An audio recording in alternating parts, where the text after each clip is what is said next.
کہ لیونیا جو ہوتی ہے وہ اپنے باپ سے محبت کرتی ہے اور اپنی ماں سے نفرت کرتی ہے. اور لیونیا کا ایک بھائی ہوتا ہے اور وہ بھی فوج میں ہوتا ہے اپنے باپ کے ساتھ. تو وہ اپنی ماں سے بہت زیادہ محبت کرتا ہے.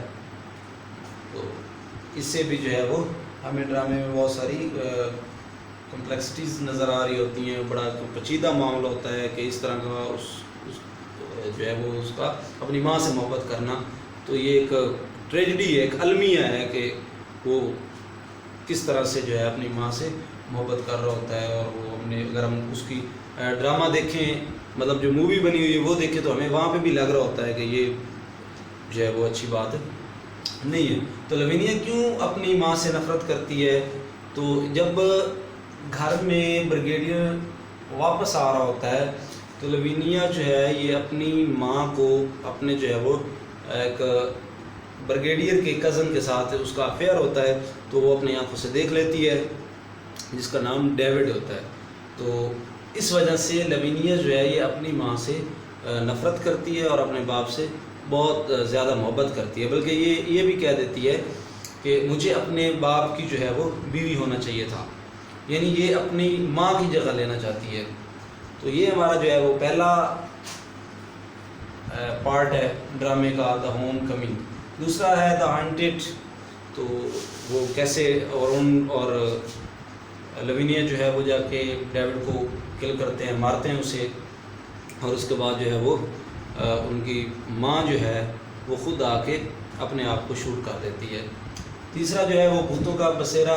ہانٹیڈ کا مطلب ہوتا ہے بھوتوں کا بسیرا. تو اس میں دکھایا جاتا ہے کہ وہ کس طرح سے اپنے آپ کو جو ہے وہ ایک گھر میں مینر ہاؤس میں جو ہے وہ بند کر لیتے ہیں. تو ایٹ دا اینڈ کیا ہوتا ہے کہ اورن جو ہوتا ہے لیونیا کا بھائی, وہ بھی اپنے آپ کو شوٹ کر لیتا ہے, سوسائڈ کر لیتا ہے. تو لیونیا جو ہے وہ اپنے آپ کو ایک گھر تک محدود کر دیتی ہے, اپنے آپ کو بند کر دیتی ہے. وہ سمجھتی ہے کہ یہ سارا جو مینن فیملی کے ساتھ ہوا ہے وہ اپنے آپ کو اس کا رسپانسیبل سمجھتی ہے, یعنی خود کو. تو اس لیے وہ اپنے آپ کو ایک گھر میں بند کر دیتی ہے اور وہ کسی سے بھی ملنا نہیں چاہتی. تو یہ تو ہوگی ان شارٹ ہم نے بات کی ہے کہ اس کے 3 حصے ہیں. مارننگ بیکمز الیکٹرا کی کافی اہم ڈرامہ ہے, کافی اہم پلے ہے. تو اور یہ ٹریجڈی ہے, بالکل ٹریجڈی ہے. تو اس میں 3 حصے ہیں, تو ہم انشاءاللہ ایک حصے پہ جو ہے وہ ان ڈیٹیل بات کریں گے. تو اس کا مین تھیم جو ہے وہ ہے محبت اور نفرت, یہی اس کا اصل موضوع ہے. اور یہ 3 اس کے حصے ہیں. جب بھی تھیم آ جائے تو ہم جسٹ یہ لکھ دیں کہ اس کے 3 حصے ہیں, اور پھر ان کو تھوڑا سا مینشن کر دیں ڈیٹیل میں. ظاہر سی بات ہے جب ہم ریڈ کریں گے یا ہم اس کی مووی دیکھ لیں, ڈرامہ دیکھ لیں, تو ہمیں کافی حد تک سمجھ آ جائے گی.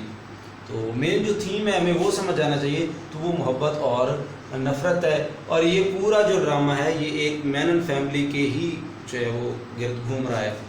تو یوجن اونیل نے یہ بڑا پیچیدہ ہی جو ہے وہ ڈرامہ لکھا ہے, بڑی ٹریجڈی ہے. اس کے بعد یہ جو یوجن اونیل ہے, انہوں نے اپنی زندگی میں ہی جو ہے 4 دفعہ پولیٹر پرائز جو ہے وہ بھی جیتا تھا, یعنی ہی won Pulitzer prize 4 times in his life.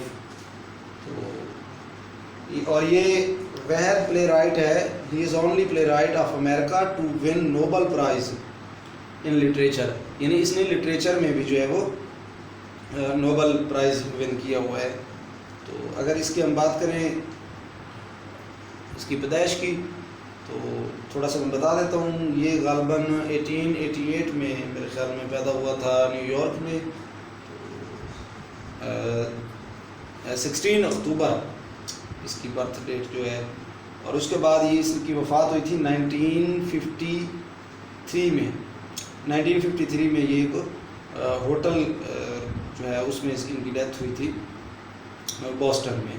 تو اس لیے انہوں نے جو ہے وہ لکھا تھا کہ I knew it born in a hotel room and died in a hotel room. آج کے لیے اتنا ہی کافی ہے. انشاءاللہ کل جو ہے اس پہ ڈیٹیل سے بات ہوگی, یعنی نیکسٹ والے لیکچر میں.